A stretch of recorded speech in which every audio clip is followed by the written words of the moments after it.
Shalom, Bapak Ibu, selamat pagi, selamat bertemu kembali. Dimanapun Anda berada, kita akan menikmati hadirat Tuhan. Mari kita akan bangkit berdiri, kita akan naikkan pujian hanya dekat Allahku, rasa tenang hatiku. Ya, mari kita bangkit berdiri.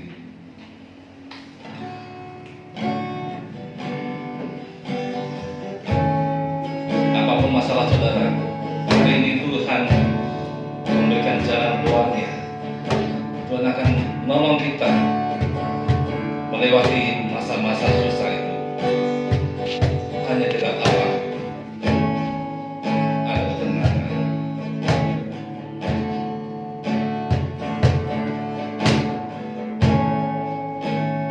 Hanya dekat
Bersama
kekuatan baru,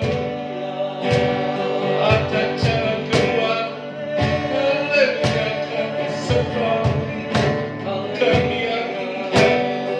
Oh, haleluya, mau bersamamu, mau menikmati Engkau Tuhan. Haleluya, Yesus. Haleluya, Yesus. Haleluya. Haleluya, sungguh bersamamu, kami dekat denganmu Tuhan. Terima kasih.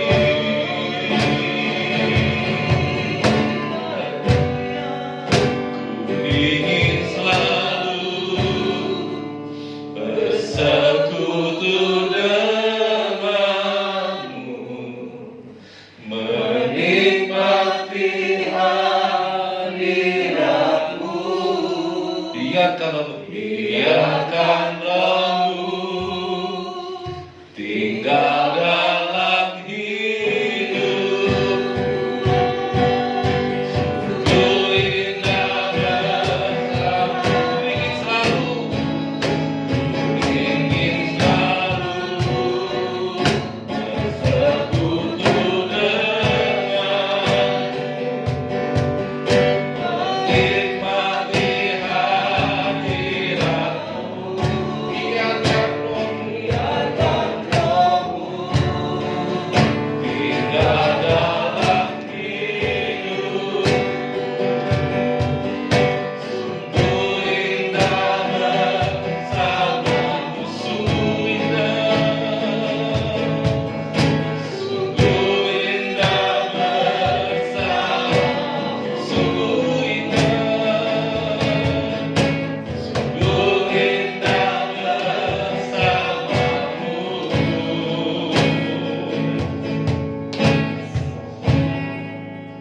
selamanya. Haleluya, haleluya, haleluya, haleluya. Terima kasih Tuhan. Engkau luar biasa Tuhan. Engkau luar biasa Roh Kudus, Engkau luar biasa Bapa. Terima kasih Tuhan. Kami mau menikmati hadirat-Mu lebih dalam lagi Tuhan. Kami tahu Tuhan Engkau ada di tengah-tengah kami. Kamu mau menyenangkan hati-Mu. Kami mau memuji Engkau Tuhan. Yang sudah siap memuji Tuhan katakan amin. Beri kemuliaan buat Tuhan Yesus Kristus. Terima kasih saudara. Mari kita naikkan pujian. Datanglah ke hadirat Tuhan.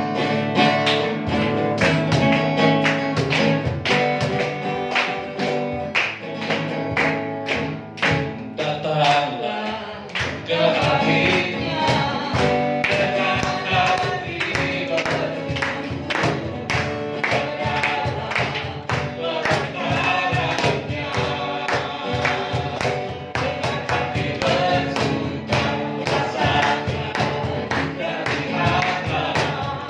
Datanglah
mengalami kesakitan, firman Tuhan katakan bersyukurlah.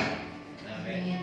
Itu sebagai tanda penyerahan kita pada Tuhan, tanda bahwa Tuhan menyertai kita, tanda Tuhan kita tidak dibiarkan sendiri.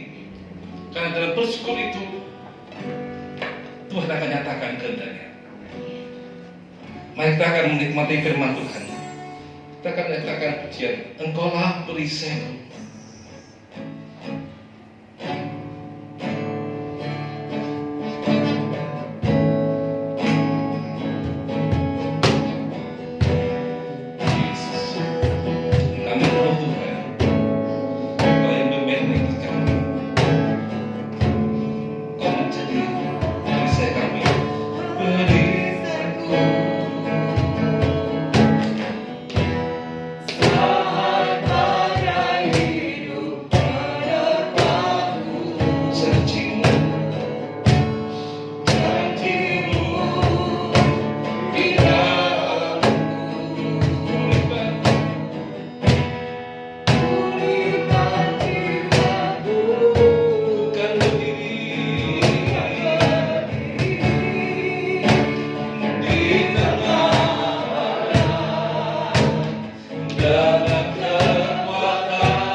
Biarlah setiap pujian dan penyembahan yang kami naikkan pagi hari ini kiranya menjadi dupa yang harum berkenan di hadapan Bapa.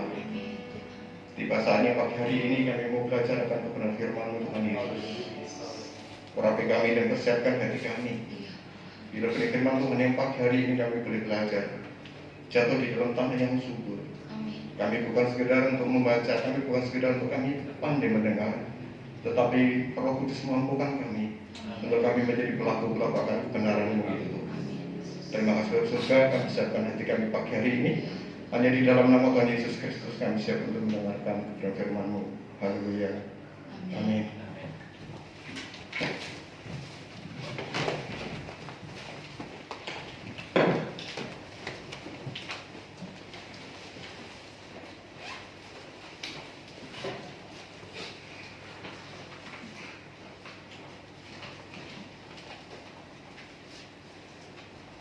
Iya, pagi Bapak Ibu saudara kasih dalam Yesus Kristus.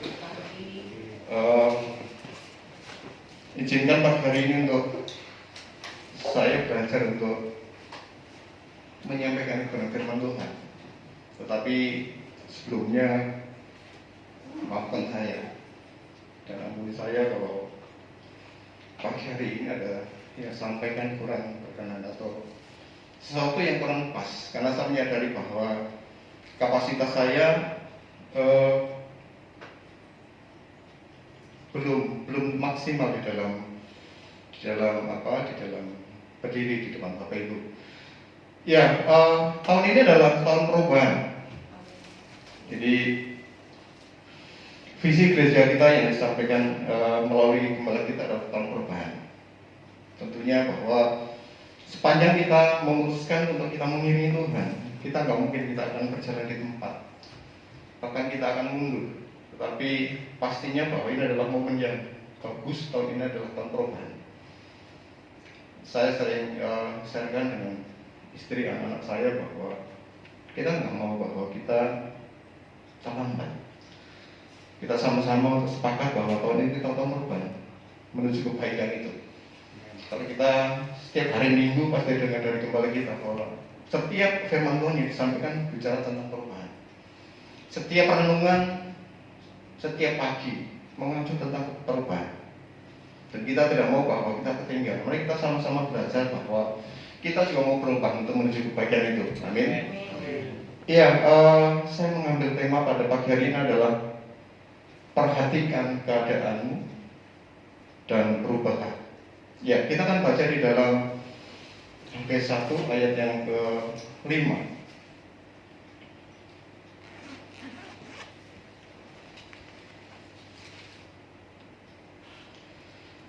Efesus 1 ayat yang ke-5 sampai ayat yang ke-11.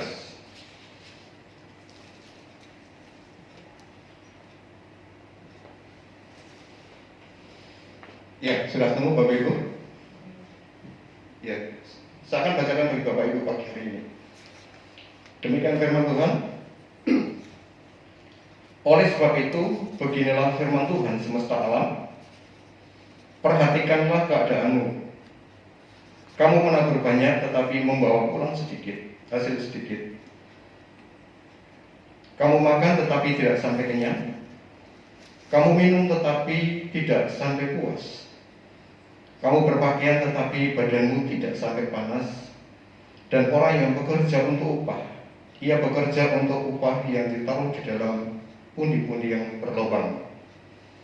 Beginilah firman Tuhan semesta alam. Perhatikanlah keadaanmu.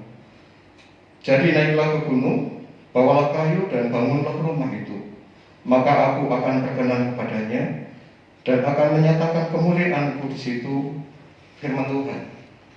Kamu mengharapkan banyak tetapi hasilnya sedikit. Dan ketika kamu membawanya ke rumah, aku menghembuskannya. Oleh karena apa? Demikianlah firman Tuhan semesta alam.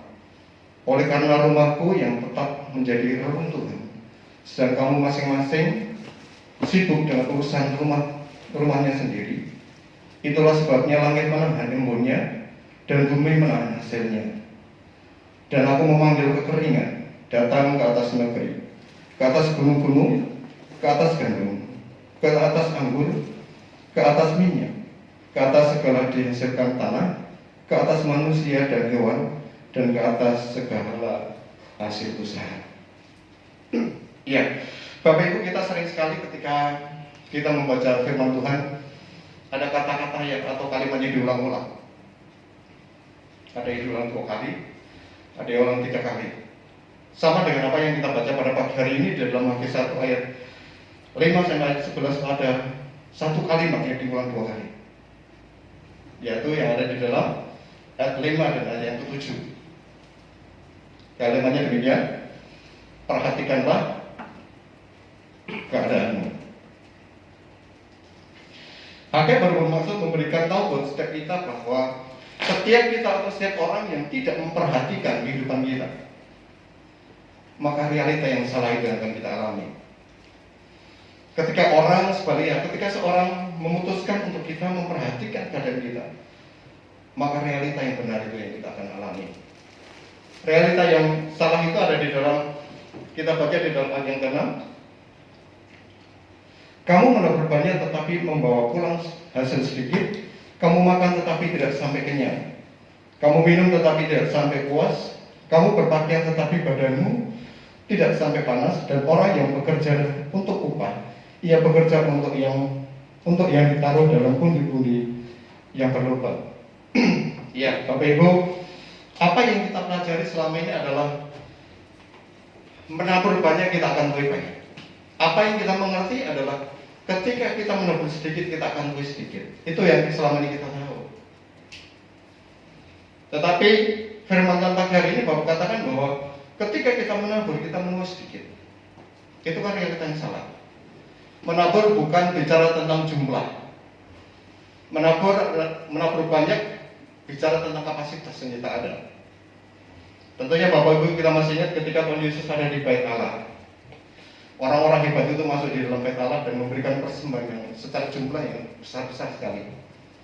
Tetapi tidak lama datang seorang perempuan, seorang janda miskin, memasukkan 2 perak di dalam kotak persembahan. Setelah itu Tuhan Yesus berfirman, perempuan ini memberikan jauh lebih besar dibanding mereka, orang yang memberikan jumlah lebih besar. Jadi kita tahu semuanya bahwa ketika kita makan, tentunya kita akan merasakan kenyang itu. Entah itu 50%, entah itu 60%, ataukah itu 30%. Intinya ketika kita habis makan, pasti kita akan merasakan kenyang. Tapi firman Tuhan di dalam ayat ini dikatakan ketika kamu makan, kamu tidak merasakan kenyang itu. Kita juga sadar ketika kita minum, pasti kita mengalami suatu kepuasan. Dahaga kita akan terselesaikan. Tetapi realita yang salah di dalam ayat ini dikatakan bahwa ketika kamu minum, kamu tidak merasakan kepuasan itu. Kita juga tahu bahwa ketika kita bekerja, sepanjang hari kita bekerja jerih payah kita, tentunya kita akan menikmati hasil itu. Tetapi firman Tuhan yang dikatakan apa? Hasil itu kita bawa pulang, kita taruh dalam lubang. Dalam arti kata bahwa kita tidak bisa menikmati apa yang kita kerjakan. Kita tidak bisa menikmati jerih payah yang kita lakukan hari-hari ini. Ini adalah realita yang salah Bapak Ibu. Jadi kita ayat yang 9 dikatakan,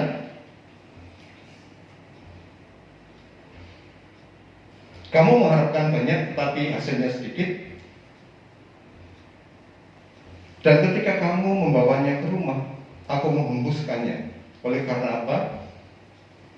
Bapak Ibu, bahwa ini adalah sesuatu yang menjadi masalah. Kita mengharapkan apa yang kita lakukan itu akan menghasilkan sesuatu yang besar. Tetapi Hakim katakan bahwa kamu akan membawa pulang sedikit. Setiap Alkitab katakan bahwa Tuhan akan menghembuskan. Itu artinya apa? Habis. Kita mengharapkan banyak tetapi membawa pulang sedikit itu pun Tuhan hembuskan. Kita tidak bisa menikmati. Ayat yang 10 dikatakan, itu sebabnya langit menahan embunnya dan bumi menahan hasilnya. Ketika kita bangun pagi, kita keluar rumah, kita akan jumpai tanaman yang di sekitar kita. Embun itu masih kita dapatkan.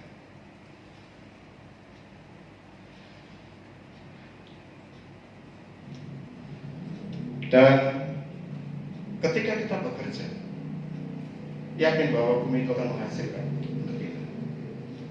Ini adalah selama ini apa yang kita pahami dan selama ini apa yang kita kita tahu bahwa apa yang kita kerjakan bumi itu akan menghasilkan buat setiap kita. Jadi Bapak Ibu, bahwa realita yang salah yang kita baca dari ayat yang ke-6, ayat 9a maupun 10, tentunya ini nggak mau bahwa itu akan terjadi dalam hidup kita. Kita mau bahwa realita yang benar itu yang harusnya kita alami ketika kita memutuskan untuk kita mengiringi Tuhan. Saya tidak tahu bahwa selama ini saya nggak pernah dekat dengan Bapak Ibu. Mungkin kalau sama ini mungkin tahu, karena ini bersama sekarang dengan saya. Tetapi mari kita sama-sama belajar bahwa kita belajar untuk perhatikan hidup kita. Kita tidak mau bahwa realita itu akan realita yang salah itu mengikat dalam hidup kita. Ketika beberapa hari yang lalu bahwa firman Tuhan ini sering saya sampaikan buat anak-anak saya, secara khusus adalah di akhir tahun 2021. Sampai kemarin malam saya katakan bahwa setiap kita doa pagi, doa malam bersama dengan keluarga, saya cuma katakan perhatikan keadaanmu. Ketika saya belajar, maaf saya bukan yang secara teologi enggak kurang pintar. Tetapi saya coba cari-cari apa sih artinya perhatikan keadaanmu. Perhatikan keadaan, saya cari di dalam bahasa lainnya. Saya temukan di dalam bahasa Ibrani bahwa perhatikan itu mengandung arti adalah SUM. Tetapi kalau diartikan di dalam bahasa sehari-hari, dalam bahasa Indonesia adalah kamu perlu perhatikan, ada enggak di dalam hidupmu yang harus diubah. Kalau ada, tandai, tetapkan dan kejar suatu perubahan. Jadi ulangi bahwa perhatikan itu kalau di dalam bahasa Ibrani cuma 3 huruf SUM. SUM itu mengandung kalau dalam bahasa kita sehari-hari bahwa kamu perlu perhatikan, ada enggak di dalam hidupmu yang perlu diubah. Kalau ada, tandai dan tetapkan kejar suatu perubahan. Kadang-kadang kita sering bahwa masalah yang kita hadapi di dalam kehidupan kita, kadang ingin sih kita berubah, tahu bahwa saya harus berubah, tetapi kenapa kita sulit untuk berubah? Kadang-kadang kita miss di dalam membuat ketetapan. Bahkan kita nggak mau untuk mengejar suatu perubahan itu di dalam hidup kita. Jadi SUM itu adalah mengandung 4 kata inti. Satu adalah perhatikan, kedua adalah ubah, ketiga adalah tandai, keempat adalah tetapkan dan kejar suatu perubahan. Maka seluruh realita yang benar itu kita akan alami di dalam kehidupan kita. Ya, sedangkan keadaan kalau diambil dari bahasa Ibrani-nya adalah dari kata derek. Dulu waktu komsel kita awal-awal ada namanya Pak Derek. DEREK. Itu teman saya. Bagian dari satuan keamanan kita. Keren. Jadi derek di dalam bahasa Ibrani-nya adalah sama, mengandung 4 kata inti. Satu adalah jalan, kedua adalah tujuan, keempat adalah, ketiga adalah kelakuan, keempat adalah cara atau gaya hidup. Jadi ketika Hagai bilang pada kita bahwa perhatikanlah keadaanmu, kalau disusun dalam suatu kalimat bahwa kamu perlu perhatikan ulang di dalam jalanmu hari-hari ini, jalan yang kamu tempuh hari-hari ini, ada nggak yang perlu diubah? Kalau ada, tandai, tetapkan dan kejar suatu perubahan. Ini yang harus kita pertimbangkan, Bapak Ibu, bahwa di dalam hidup ini cuma ada 2 jalan. Satu adalah jalan kebenaran, dan 2 adalah jalan kejahatan. Tuhan Yesus ulang-ulang katakan bahwa akulah jalan satu-satunya. Jadi Tidak ada cara lain ketika kita mengharapkan bahwa realita yang benar itu yang akan kita alami di tengah-tengah kehidupan kita maupun keluarga kita. Kita harus pilih jalan kebenaran itu. Karena jalan kebenaran itu disitulah ada Tuhan Yesus yang selama ini kita sembah. Tetapi di jalan kejahatan tentunya tidak ada Tuhan di situnya. Ya, itu yang pertama adalah arti dari adalah jalan, yang kedua adalah tujuan. Tujuan apa yang selama ini hari-hari ini kita tempuh di dalam kehidupan kita? Survei membuktikan bahwa orang punya tujuan 80% akan terjadi. Tetapi orang tidak punya tujuan 80%. Kita juga gagal. Hagai bilang bahwa perhatikanlah tujuan kamu di dalam hidup ini. Ada nggak yang perlu diubah? Kalau ada tandai dan gejala suatu perubahan, tentunya setiap kita memiliki suatu tujuan. Di dalam hidup kita, tujuan kita susun sedemikian rupa. 5 tahun ke depan kamu seperti apa? 1 tahun ke depan kamu seperti apa? Seorang ibu rumah tangga memiliki suatu tujuan. Kita menjadi ibu rumah tangga. Seorang karyawan seperti ini memiliki suatu tujuan. Seorang pengusaha, bisnis, apapun kita ada di suatu titik bahwa kita memiliki suatu tujuan. Tetapi tujuan yang paling tinggi di atas segala tujuan yang kita susun di dalam kehidupan kita adalah serupa dengan Tuhan. Ya, selama ini oleh gembala kita sampaikan bahwa tujuan di atas tujuan adalah keserupaan kita dengan Tuhan. Jadi ada tujuan di atas segala tujuan. Di dalam Kejadian 1 ayat 26, dialah kita menjadikan manusia serupa dan segambar. Ini berapa minggu yang disampaikan oleh gembala kita. Saudara bisa tentukan tujuan hidup saudara. Sepanjang itu tidak menyimpangkan kebenaran firman Tuhan, sepanjang itu benar. Tetapi jangan lupa bahwa gejala keserupaan itu dengan Tuhan, keserupaan itu di dalam kehidupan kita. Kadang saya juga bicara dengan keluarga saya bahwa kita harus cross check dalam hidup kita. Kita harus introspeksi. Apakah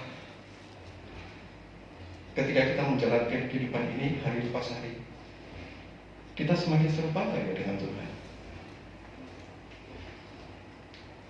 Kita semakin mendekati tujuan yang inti itu atau tidak ya? Ataukah kita cuma sekedar bahwa kita sibuk dengan setiap tujuan rencana yang kita planningkan di dalam kehidupan kita, tetapi kita lupa dengan tujuan yang paling tinggi, keserupaan dengan Tuhan. Jangan sampai bahwa kita justru mendekat dengan tujuan yang pun tidak. Kita tahu bahwa di atas segala tujuan yang kita punya, tetapi keserupaan dengan Tuhan itu kita akan sama-sama kita kejar untuk kita menjadi serupa dengan Tuhan. Ya, itu adalah yang kedua. Yang ketiga, kata inti dari Derek adalah kelakuan. Kelakuan apa yang kita pertontonkan di dalam kehidupan kita hari-hari ini? Hagai berkatakan bahwa kamu belum perhatikan, ada nggak kelakuan yang kita lakukan hari-hari ini yang perlu diubah di dalam hidup kita? Kalau ada gejala suatu perubahan, jangan sampai bahwa kita cuma dikenal menjadi seorang Kristen yang rajin ke gereja. Kita bukan cuma sekedar dikenal bahwa orang ini pelayanannya udah hebat loh, waktunya habis-habisan untuk melayani. Kita dikenal bahwa kita menjadi orang Kristen dari lahir. Kita cuma dikenal cuma sekedar seperti di situ. Tetapi kita tidak mencerminkan kelakuan itu, keserupaan kita dengan Tuhan. Jadi jangan sampai bahwa kita hidup di mana aja, orang terluka karena kita. Kita hidup dengan siapa aja, orang sakit karena kita. Ini kan masalah waktu itu. Jadi karena hari-hari ini kadang kita lihat, kita alami bahwa orang di dalam Tuhan sekarang sangat jago dalam teori firman Tuhan, sangat fasih di dalam kebenaran. tetapi dia tidak teruji untuk melakukan kebenaran. Seharusnya kan itu Bapak Ibu. Jadi tercermin dari setiap kelakuan kita. Apakah berorientasi dari kebenaran itu atau tidak? Sebenarnya itu yang harus kita pertontonkan di dalam kehidupan kita. Seperti firman Tuhan katakan bahwa biarlah mereka melihat perbuatanmu yang baik. Perbuatan baik kita bukan keluar dari mulut kita. Perbuatan baik kita bukan dipresentasikan dari ini loh, gua udah baik, saya udah hebat loh. Tetapi dari pengakuan orang yang pernah bersama-sama dengan kita, orang yang pernah dekat dengan kita, orang yang mungkin baru kenal berapa hari dengan kita, orang itu akan dikatakan, orang itu akan melihat Kristus dari hidup kita. Jadi sering kita lihat di dalam kehidupan hari-hari bahwa berapa banyak anak Tuhan hari-hari ini yang menjadi batu sandungan buat orang lain. Ini kan masalah yang harus kita selesaikan Bapak Ibu. Selama kita putuskan untuk kita mengikuti Tuhan, selama kita putuskan untuk kita mengiringi Tuhan, mari kita belajar untuk kita fokus untuk Tuhan, fokus untuk kita memperbaiki kelakuan kita, fokus untuk kita benahi di dalam kehidupan kita. Karena Bapak Ibu bahwa pertaruhannya berat. Berlakulah sembarangan, berlakulah tidak tanggung jawab, berlakulah menyimpang akan kebenaran. Jangan salah kalau realita yang salah itu terjadi dalam hidup kita. Ya, itu adalah kata inti dari yang ketiga. Yang keempat adalah gaya hidup kita, cara atau gaya hidup. Jadi kita tidak akan bisa menikmati kebaikan kalau ada istilah lebih besar pasak daripada dia. Kita tidak bisa menikmati kecukupan kalau hidup kita boros. Hiduplah sembarangan dan kita tidak bisa memanage keuangan. Kita tidak bisa memperhatikan di dalam keuangan keluarga kita. Terus kita berharap bahwa Tuhan akan cukupkan kita, Tuhan akan penuhi di dalam kebutuhan kita. Nggak mungkin ya. Jadi contoh kalau orang yang punya sakit asam urat. Asam urat itu sakit, kalau sakit asam urat pantangannya pasti tahu. Kalau sakit asam urat kita makan semua makannya, yang di hadapan kita lahap semuanya. Yang kacang-kacangan kita makan. Sebelum kita makan kita bumi di dalam nama Tuhan Yesus Kristus, sehat sembuh. Adil enggak Bapak Ibu? Fair enggak? Itu menyalahi bukan karena firman Tuhan, tapi menyalahi hukum sosial. Udah tahu bahwa kita adalah kolesterol. Kita makan semua jeruan kita makan. Sebelum kita makan kita bumi dalam nama Tuhan Yesus Kristus. Berharap bahwa kita baik-baik. Tidak benar. Jadi gak bisa. Contoh, semula hidup kita 100 kilo. Kita berharap bahwa sama turunkan menjadi 50 kilo. Tetapi setiap malam kita makan karbo yang banyak. Bisa nggak kira-kira? Nggak mungkin gitu kan? Ya itu yang keempat adalah cara atau gaya hidup. Mari kita sama-sama benahi. Kita cross check di dalam hidup kita. Cara, tujuan, kelakuan, cara atau gaya hidup. Sudah enggak? Ada enggak di dalam empat kata ini bahwa yang harus diubah di dalam hidup kita untuk kita bisa menikmati realita yang benar. Pagi hari ini ada satu laki-laki yang hebat di dalam firman Tuhan, di dalam Alkitab. Dia sangat jago di dalam membuat ketetapan. Makanya sepanjang hidupnya orang yang menikmati realita yang benar sampai akhirnya. Kita akan buka di dalam ayat yang 31.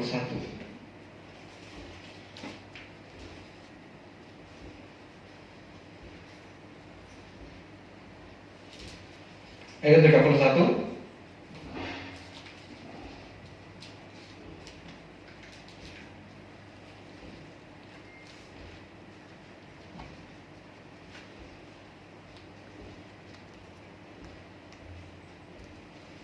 Ayat 31 ayat 1 saya bacakan demikian firman Tuhan. Aku telah menetapkan syarat bagi mataku. Masakah aku memperhatikan anak darah? Itu ayat katakan. Semua kita punya mata, betul? Iya. Selama ini orang suka bilang bahwa laki-laki lemah di mana?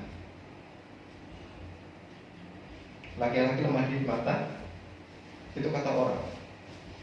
Tetapi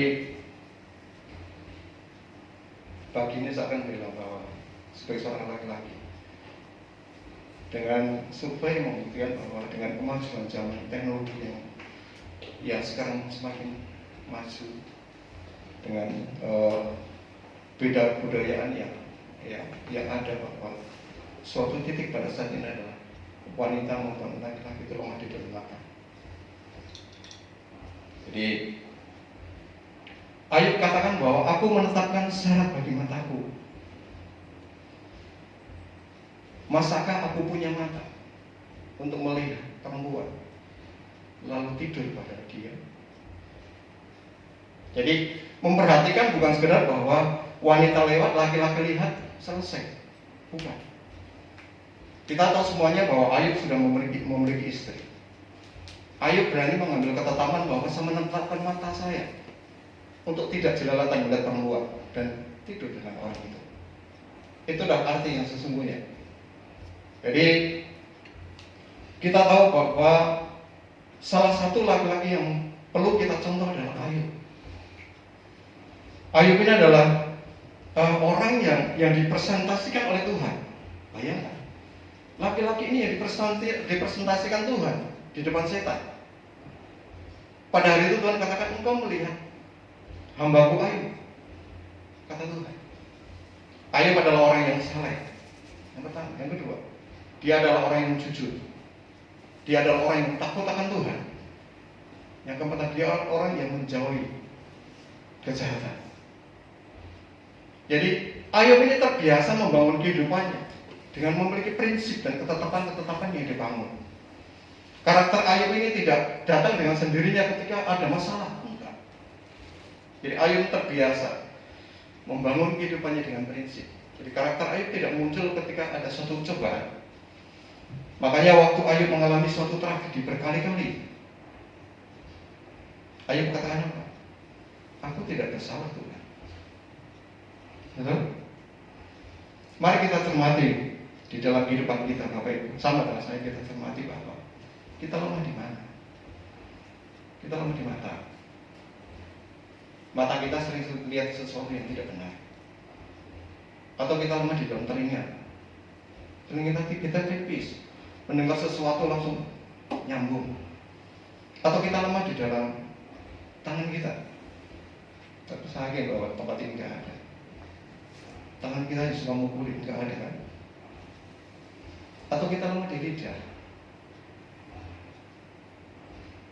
Mari kita sama-sama tetapkan untuk kita berubah. Kalau kita ada kelemahan di dalam apa yang kita punya. Jadi kita di dalam ayat yang kedua dikatakan bahwa karena bagian apakah yang ditentukan Allah dari atas, milik pusaka apakah yang ditetapkan yang maha kuasa dari tempat yang maha tinggi. Ini adalah ketetapan Ayub yang diputuskan oleh Ayub. Ayub katakan bahwa semua yang ada itu adalah dari Tuhan. Apa yang Tuhan percayakan, Ayub adalah orang yang berpikiran. Orang ini bukan orang yang seperti orang yang terkaya di Indonesia. Orang terkaya di Indonesia siapa? Pak Bambang. Itu belum seberapa kekayaan Ayub. Firman Tuhan katakan bahwa bumi dibelah dua, bagian timur dan bagian barat. Ayub itu orang terkaya di bagian timur. Kayak apa kekayaan? Itu. Tapi Ayub katakan apa? Semua yang ada di tangan Ayub, semuanya kehidupan dia, Ayub punya prinsip, oh itu datangnya dari Tuhan. Jadi ayat yang ketiga dikatakan, bukankah Allah yang mengamat-amati jalanku dan menghitung segala langkah? Keren kan? Ayub punya prinsip yang seperti ini. Dia menghitung langkahku, kata Ayub. Bapak Ibu ketika dari parkir motor ke mobil di bawah, menghitung langkah Bapak Ibu sampai ke tempat duduk ini enggak? Atau ketika kita bangun tidur, jadi kalau Bapak Ibu termasuk saya, itu kalau bangun tidur pasti kita serbutan ke toilet dulu, sikat gigi, baru kita jalan. Hitung nggak langkah kita? Enggak. Kita menghitung langkah karena mengejar target. Seperti itu saya. Wah, hari ini 10.000 langkah. Itu dihitung. Tetapi Tuhan menghitung setiap langkah-langkah kita. Kita mau kemana? Tuhan tahu. Kita mau jalan kemana? Tuhan tahu. Itu prinsip yang Ayub bangun di dalam kehidupannya. Jadi Tuhan nggak cuma sekedar melihat, tapi Tuhan itu mengamati. Maka sangat persis tahu kita langkah Ayub. Tuhan kata, Tuhan itu menghitung langkah Ayub. Ya, itu yang ayat yang kelima dikatakan bahwa jikalau aku bergaul dengan orang dusta, jikalau aku bergaul dengan dusta, atau kakiku cepat melangkah ke tipu daya, biarlah aku ditimbang di atas neraca yang teliti, maka Allah akan mengetahui bahwa aku tidak bersalah. Laki-laki mana yang berani seperti firman Tuhan pagi hari ini?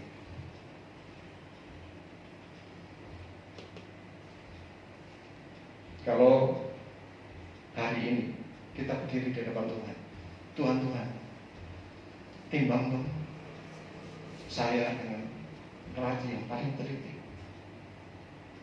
Tuhan akan mendapatkan kehidupan kita. Kesimpulan apa yang Tuhan akan berikan di dalam hidup kita? Apakah kita terbiasa hidup benar? Ataukah kita terbiasa hidup salah? Tetapi Ayub berani kan, seperti firman Tuhan bahwa biar aku ditimbang di atas neraca yang teliti, maka Allah akan mengetahui bahwa aku tidak bersalah. Ini adalah ketetapan, salah satu ketetapan yang Ayub lakukan. Jadi mari kita sama-sama lihat kembali. Kalau Ayub berani berkatakan bahwa timbang Tuhan pakai neraca yang teliti, pasti aku tidak bersalah. Mari kita lihat bahwa seperti tadi awal saya katakan bahwa jalan kita seperti apa hari-hari ini kita tempuh. Tujuan apa yang kita hari-hari ini kita susun dalam hidup kita. Kelakuan, dengan cara hidup kita sudah benar atau belum? Jadi kita tahu semua bahwa Ayub mengalami 5 tragedi di dalam kehidupannya. Tragedi pertama, istrinya meninggalkan. Istrinya minta Ayub untuk mengutuki Tuhan. Lalu habis itu sudahlah mati kan gitu kan. Kalau kita seorang suami, kita punya istri model seperti itu gimana? Dalam keadaan sulit istrinya bilang, waktu dalam keadaan aman, dalam keadaan dia berkelimpahan, istrinya baik-baik aja. Tetapi ketika Ayub mengalami satu tragedi, istrinya justru mengutuki Ayub dan justru untuk menyapa Tuhan. Habis itu mati. Yang kedua adalah tragedi yang dihadapi adalah sahabat-sahabatnya meninggalkan Ayub dalam titik nol. Itu udah biasa, betul? Mungkin kita pernah mengalami ketika kita dalam keadaan aman, wah, kita nggak perlu diundang, teman-teman kita akan datang. Tetapi ketika dalam keadaan kita sulit, satu pun juga nggak datang. Itu yang Ayub alami. Tragedi yang kedua adalah satu waktu bahwa 10 anaknya meninggal dalam satu malam. Tragedi yang keempat adalah dia kehilangan seluruh hartanya dalam waktu sekejap. Seperti tadi saya cerita, Ayub bukan orang terkaya seperti di Indonesia, dia orang yang Hartanya itu nggak terhitung kali ya, tetapi hilang di dalam waktu sekejap. Yang keempat adalah mengalami sakit kulit. Mungkin kalau sama renungkan waktu usahakan firman Tuhan pada pagi hari ini, sakit kulitnya Ayub itu kalau kita cari dokter mungkin nggak ada dokter yang bisa menyembuhkan. Karena kalau saya baca di dalam firman Tuhan di dalam Ayub, dia tuh nggak punya sampai pakai apa? Beling.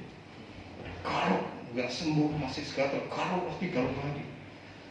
Dalam tragedi itu Ayub berjalan berapa lama? Apa sebentar? 9 bulan. Bukan 9 bulan, 10 hari itu melahirkan. 9 bulan. Tragedi itu menimpa Ayub. Tetapi ketika tragedi itu menimpa Ayub, apakah Ayub meninggal di dalam kepiluan? Langsung dia menyangkal Tuhan. Bukan kan? Dari seluruh tragedi yang Ayub alami, Ayub tidak meninggalkan Tuhan. Tapi di satu titik ketika 9 bulan kita mengalami satu tragedi, akhir cerita dikatakan bahwa apa? Ayub dikembalikan 2 kali lipat kekayaannya. Pertanyaannya, itu relate yang benar atau salah? Ayub berpulang dengan keadaan yang dalam hidupnya dengan kepuasan. Karena apa yang pernah diambil, Tuhan kembalikan 2 kali lipat. Perlu pertimbangkan Bapak Ibu. Saya, keluarga saya perlu pertimbangkan. Jangan kita mengaku ikut Tuhan, kita mengaku cinta Tuhan, kita menjadi orang Kristen. Tetapi kalau kita tidak terbiasa membangun kehidupan kita tiap-tiap hari dengan prinsip firman Tuhan, salah.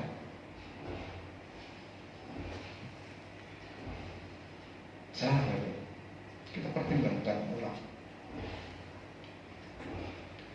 Pertimbangkan di dalam hidup kita ketika kita nggak cuma sekedar kita dikenal mengikut Tuhan, kita cinta Tuhan, kita rajin ke gereja, tetapi kalau kita tidak terbiasa membangun kehidupan kita dengan prinsip firman Tuhan, kita perlu cek ulang dalam hidup kita. Ya, kita akan buka di dalam Hagai 1 ayat ke-8, kembali ke Hagai.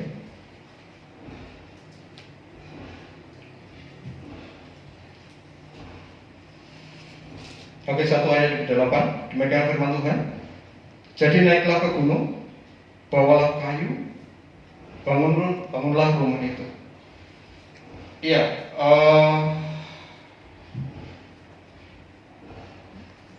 bagaimana supaya kita dapat berubah? Bagaimana untuk kita mampu memperhatikan keadaan kita di dalam hidup kita sampai Tuhan Yesus datang kedua kalinya? Dalam Hagai 1 ayat 8 tadi, jadi naiklah ke gunung. Jadi kalau dalam perjanjian lama, jadi naiklah ke gunung itu adalah simpel pengertiannya. Gunung itu adalah tempat yang tinggi, dan Tuhan itu bertahta di tempat yang tinggi. Jadi kalau ada orang yang naik ke gunung, orang punya anggapan bahwa dia itu baru menghampiri Tuhan. Jadi dikatakan bahwa naiklah ke gunung, bawalah kayu. Jadi di dalam kitab Hagai ini adalah daya upaya manusia untuk menghampiri Tuhan dan untuk membangun bait, membangun rumah secara fisik. Sedangkan ketika Tuhan Yesus datang adalah bait Allah itu adalah saya dan Bapak Ibu. Jadi kalau waktu zaman Hagai itu ya secara fisik yang dia bangun. Jadi kita sadar bahwa dengan segala kekuatan kita, dengan segala cara apa yang harus kita lakukan untuk kita bisa mengejar perubahan, kira-kira berhasil atau tidak? Tidak mungkin. Betul? Dengan kekuatan kita, dengan pengertian kita, untuk kita bisa berubah, dengan bikin suatu ketetapan segala macam, belum tentu bisa berubah. Ada 2 yang harus kita libatkan di dalam kehidupan kita. Yang pertama adalah dalam hati kita perlu intervensi dari Tuhan. Yang kedua adalah kita perlu pertemuan dengan Tuhan. Yang sering ada buat firman Tuhan yang kita baca setiap saat. Karena kita tahu bahwa pertemuan kita dengan Tuhan dan kebenaran yang sering kita dengar dan kita baca dan kita lakukan, itu akan memerdekakan di dalam kehidupan kita. Jadi bawalah kayu dan bangunlah rumah itu. Kita saya ulangi bahwa menceritakan bagaimana waktu zaman akhir itu membentuk bait Allah secara fisik. Perubahan terjadi di dalam kehidupan kita. Selain kita membuat ketetapan dan kerja suatu perubahan, tetapi yang paling inti adalah kita minta pertolongan dari Tuhan. Dari dua, tadi kita minta intervensi dari Tuhan dan kita perlu perjumpaan dengan Tuhan. Yang lebih sering adalah melalui firman Tuhan. Ya, jadi kalau kita perhatikan bahwa bait atau rumah itu adalah Ayub tidak egois membangun dirinya sendiri, tetapi Ayub bertanggung jawab dengan keluarganya. Jadi kalau kita lihat dalam Ayub 1 ayat yang kelima, ini dibaca ini, jangan ngantuk ya. Ayub 1 Ayub 1 ayat yang kelima, di paling depan ngantuk.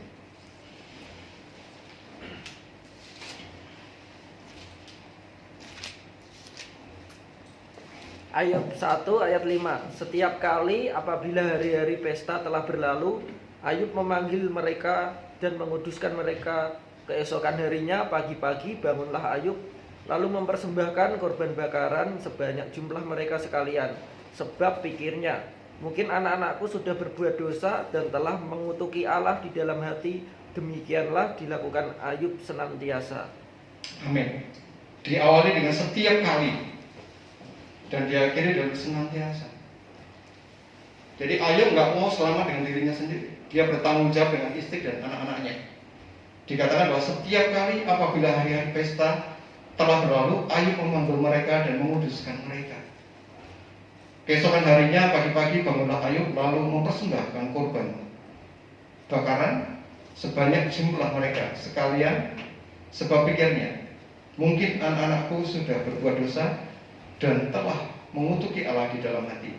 Demikianlah dilakukan Ayub senantiasa. Ayub lakukan nggak cuma 1 minggu, 2 minggu, tapi senantiasa. Korban bakaran itu, kalau saya sederhanakan adalah Ayub mempersembahkan korban bakaran itu tebus salah, minta ampun. Kita tahu bahwa anak-anak Ayub itu suka pesta setiap malam, setiap pesta. Tapi selesai pesta Ayub panggil, dia kuduskan anak-anaknya. Setiap saat, setiap malam, setiap pagi memberikan persembahan, tebus salah yang diberikan Ayub, permohonan kepada Tuhan. Jadi kalau Ayub bertanggung jawab bukan cuma dengan dirinya sendiri, bertanggung jawab juga dengan keluarganya. Saya punya mobil yang lama, yang Avanza itu. Saya waktu itu ngambil dengan tim satpam. Saya bangga kalau bilang satpam. Itu 3, saya dengan Pak Yulis dengan Pak Hendro. Kita sama-sama ngambil waktu bulan Desember. Kenapa? Desember itu banyak diskon. Kita cari yang kira-kira bisa lah ya. Tetapi berjalan waktu baru 3 bulan, kita lihat kilometernya. Saya tanya, kilometer kamu berapa? Masih di bawah 10.000 kilo. Dan satunya, oh sama masih 5.000. Saya punya komandan berapa? Wah, saya udah 50.000. Sangat jauh gitu. Sampai security di tempat komplek di mana saya tinggal adalah mobil saya itu nggak pernah berhenti. Ketika saya pulang kerja, sebelum saya pulang kerja, saya udah ngomong sama istri saya, kita keluar sebentar. Apalagi kalau hari Sabtu, itu udah jam terbangnya udah kemana-mana. Puji Tuhan kemarin kita bisa melayani satu keluarga yang ada masalah dengan kecelakaan kendaraan. 3 atau 4 hari, 3 hari yang lalu istri saya full sampai kemarin. Pulang dari melayani keluarga itu kita pergi ke Panti Jumbo. Karena itu sudah lama sekali nggak ke Panti. Jadi bersyukur saya terbiasa. Bukan berarti gini Bapak Ibu, saya lebih baik dari Bapak Ibu, enggak. Saya masih belajar. Tetapi ketika saya waktu itu dipercaya dengan kendaraan roda dua, saya sering sekali saya pasti waktu saya lebih banyak pada istri saya untuk keluar. Secapek apapun. Keluar kadang-kadang kita cuma sekedar jalan putaran ini mau kemana nggak tahu. Tetapi ada sesuatu yang kita seringkan di dalam perjalanan ini. Ketika istri saya tadi Lisa sama Yosi seperti ini. Tadi hari ini kita mengalami seperti ini. Kita share. Kenapa kilometer saya jauh dibanding punya teman-teman saya? Mari kita sama-sama yang sudah punya keluarga, panggil istri. Kita tahu bahwa istri didesain dari awal ada sebagai penolong. Panggil istri, tidak berbicara lagi.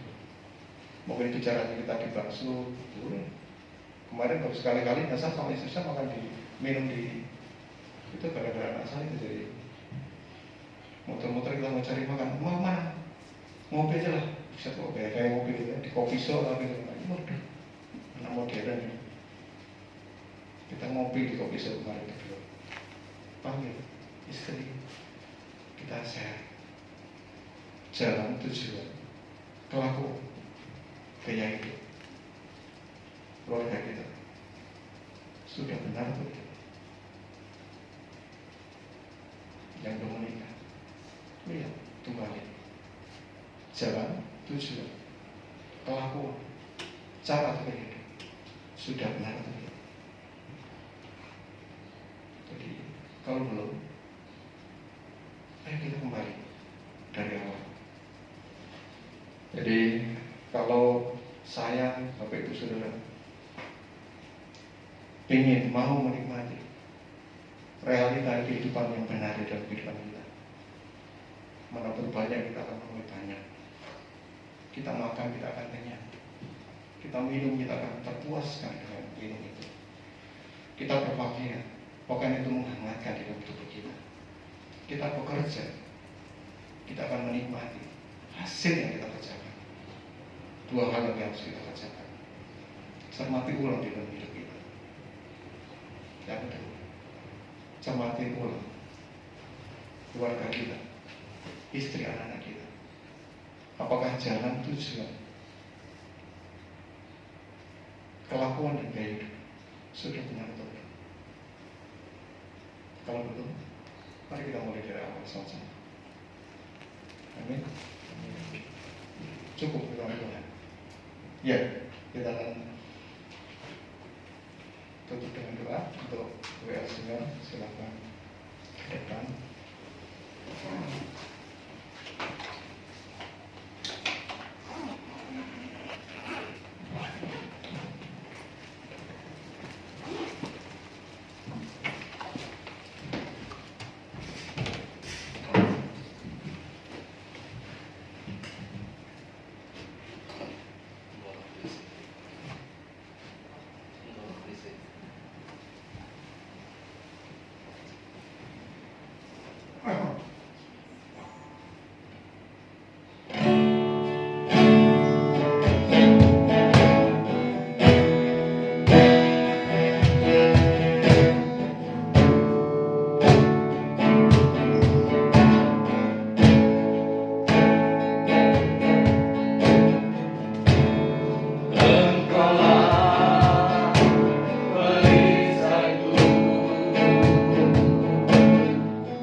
bersyukur Tuhan buat kebenaran firman-Mu pagi hari ini. Kami menyadari bahwa kami tidak bisa berjalan sendiri di dalam kami melanjutkan kehidupan ini Tuhan. Kalau pagi hari ini Tuhan mengingatkan buat setiap kami dari Hagai 1 Tuhan, bagaimana keadaan dalam kehidupan kami. Biar kami boleh belajar untuk kami tidak takabur, kami tidak puas diri di tengah kehidupan ini. Tetapi kami mau belajar untuk melihat apakah hidup kami sudah sungguh-sungguh mengejar keserupaan itu dengan Tuhan. Roh Kudus berikan kami kemampuan untuk kami boleh bisa melihat kehidupan kami, dan kami mengambil suatu ketetapan mengubah menuju kebaikan itu dalam kehidupan kami. Terima kasih Bapak Surga, terima kasih Roh Kudus. Materkan firman-Mu pagi hari ini, dan biarlah kami menjadi orang-orang yang terbiasa untuk kami melakukan kebenaran di tengah kehidupan kami. Terima kasih Bapa, mengucap syukur di dalam nama Tuhan Yesus Kristus. Kami berdoa dan mengucap syukur. Haleluya. Amin. Puji Tuhan, terima kasih atas firman-Nya yang sudah dibagikan Bapak Agus. Kita akan memberikan korban pesan, kami serahkan kepada Bapak. Ya, puji Tuhan, saudara yang dikasih Tuhan. Secara pribadi, saya mengucapkan terima kasih untuk setiap persembahan yang saudara sudah persembahkan kepada Tuhan. Terima kasih juga untuk Bapak Agus yang sudah membagikan firman Tuhan buat kita. Mari kita perhatikan keadaan kita. Ya, namanya memperhatikan itu nggak cuma memandang sekilas pandang. Namanya memperhatikan itu mengandung unsur ya terus menerus, nggak cuma udah hari ini dengar firman Tuhan memperhatikan, udah hari ini aja memperhatikan, besok nggak lagi, nggak, harus continue, harus berkelanjutan. Perubahan adalah sesuatu, perubahan dikatakan perubahan ketika benar-benar terjadi, ada yang berubah, nggak cuma diperkatakan. Ya, puji nama Tuhan, saudara dikasih Tuhan.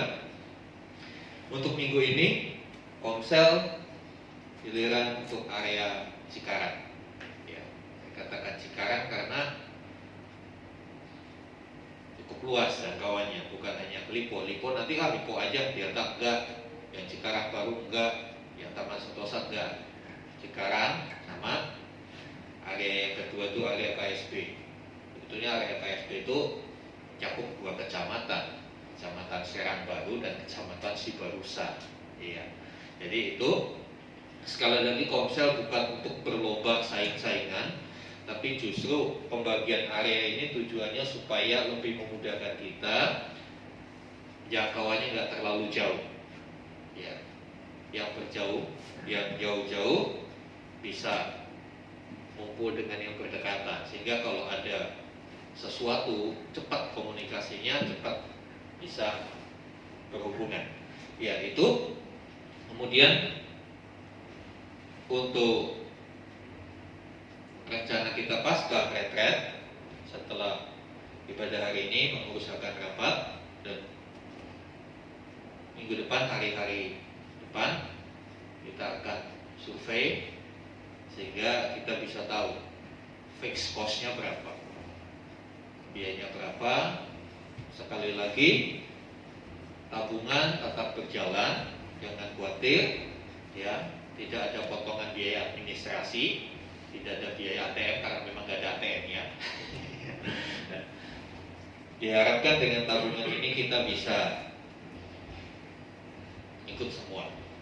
Jangan khawatir, waduh tabungan saya baru sedikit, kalau nggak cukup gimana? Nggak apa-apa, tetap kita akan pikirkan, kami akan pikirkan supaya semua bisa ikut. Jadi pastikan tanggalnya 15, 16, 17 April. Ya, tanggal 15 itu tanggal merah, hari Jumat Agung.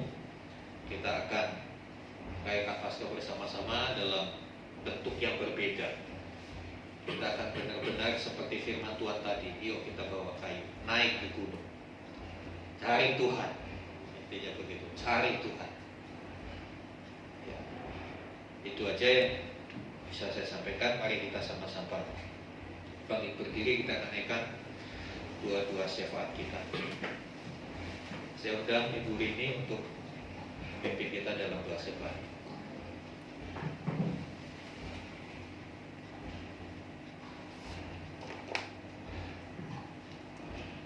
Bapak Ibu Saudara, mari kita bersatu dalam Bapa di dalam surga, Bapa yang maha baik, Bapa yang penuh cinta kasih. Terima kasih Tuhan Yesus untuk kesempatan minggu ini Tuhan, yang Tuhan berikan untuk setiap kami, sehingga kami boleh beribadah Tuhan. Tuhan Yesus, biarlah melalui firman-Mu pagi hari ini Tuhan, kami boleh mengerti, memahami, dan melakukan Tuhan Yesus. Sehingga kami menjadi pelaku firman Tuhan. Kami menjadi suratan yang hidup dimanapun kami berada Tuhan. Terima kasih Tuhan untuk firman-Mu pagi hari ini. Bapa dalam surga, mengucap syukur untuk jemaat-Mu Tuhan, yang pagi hari ini boleh beribadah bersama kami. Kami berdoa Tuhan untuk jemaat-Mu di tempat ini yang dalam keadaan sakit. Tuhan sembuhkan, sehingga minggu depan boleh berkumpul dengan kami kembali. Bagi yang saat ini belum bisa datang karena berhalangan yang lain, mari Bapa Engkau sertai hingga minggu depan juga berkumpul dengan kami. Terima kasih Bapa dalam surga, kami memberkati untuk lingkungan kami Tuhan, RT RW di tempat ini, tetangga kami Tuhan. Berkati mereka semua Tuhan, sehingga dengan berkeberadaan kami di tempat ini Tuhan Yesus, mereka boleh melihat bagaimana kemuliaan Tuhan, bagaimana kehidupan kami di tempat ini Tuhan, menjadi teladan bagi mereka semua. Terima kasih Tuhan. Berdoa Tuhan, mengucap syukur untuk gembala kami Bapak Obaja Iram Karyadi beserta Ibu Diah dan anaknya. Tuhan berkati keluarga hamba-Mu ini Tuhan Yesus. Biarlah melalui beliau hidup kami boleh berkenan di hadapan-Mu Tuhan Yesus. Kami berdoa untuk bangsa dan negara kami, memberkati Bapak Jokowi sebagai pemimpin kami tertinggi Tuhan. Berikan hikmat kesehatan Tuhan dalam memimpin kami Tuhan. Mengucap syukur untuk COVID ini sudah landai Tuhan. Kami berdoa Tuhan, biarlah Tuhan berikan kami warga Indonesia ketaatan, kedisiplinan dalam prokes Tuhan Yesus. Biarlah kami bersama-sama boleh menjaga kesehatan kami semua. Kami boleh mentaati akan pemerintah kami Tuhan. Terima kasih Tuhan, Kau berkati setiap menteri-menteri Tuhan, setiap nakes yang ada Tuhan. Memberkati untuk pemimpin kami, baik dari tingkat yang tertinggi sampai yang terendah Tuhan Yesus. Memberkati untuk angkatan darat, udara, laut, kepolisian untuk menjaga keamanan di bangsa kami Tuhan, sampai security yang terendah Tuhan. Terima kasih Tuhan. Kami menyerahkan segala pergumulan kami di bangsa kami dalam tangan-Mu. Kami percaya bahwa Indonesia dalam genggaman tangan-Mu. Kami aman dalam Engkau Tuhan. Terima kasih Tuhan, terima kasih Roh Kudus. Sebelum kami pulang Tuhan, kami rindu menerima berkat daripada hamba-Mu. Terima kasih Tuhan. Haleluya. Mari arahkan hati kepada Tuhan. Saudara-saudara yang dikasihi Tuhan, terimalah rahmat anugerah dari Allah Bapa di surga di dalam kasih dan karya Tuhan Yesus Kristus, melalui penyertaan urapan bimbingan Roh Kudus senantiasa. Terimalah berkat-berkat jasmani, terlebih lagi berkat rohani. Jadilah berkat di mana Tuhan menempatkan kita. Karena itu pergilah, jadikanlah semua bangsa murid. Baptislah mereka dalam nama Bapa dan Anak dan Roh Kudus. Ajarlah mereka melakukan segala sesuatu yang telah Kuperintahkan kepadamu. Dan ketahuilah Aku menyertai kamu senantiasa sampai kepada akhir zaman. Demikianlah Tuhan Yesus akan datang kali yang kedua, menjemput kita sekalian, membawa kita masuk dalam kebahagiaan kekal, supaya di mana Tuhan Yesus berada, di situ pun kita berada. Haleluya. Terima kasih Tuhan. Di dalam nama Tuhan Yesus kami berdoa. Amin.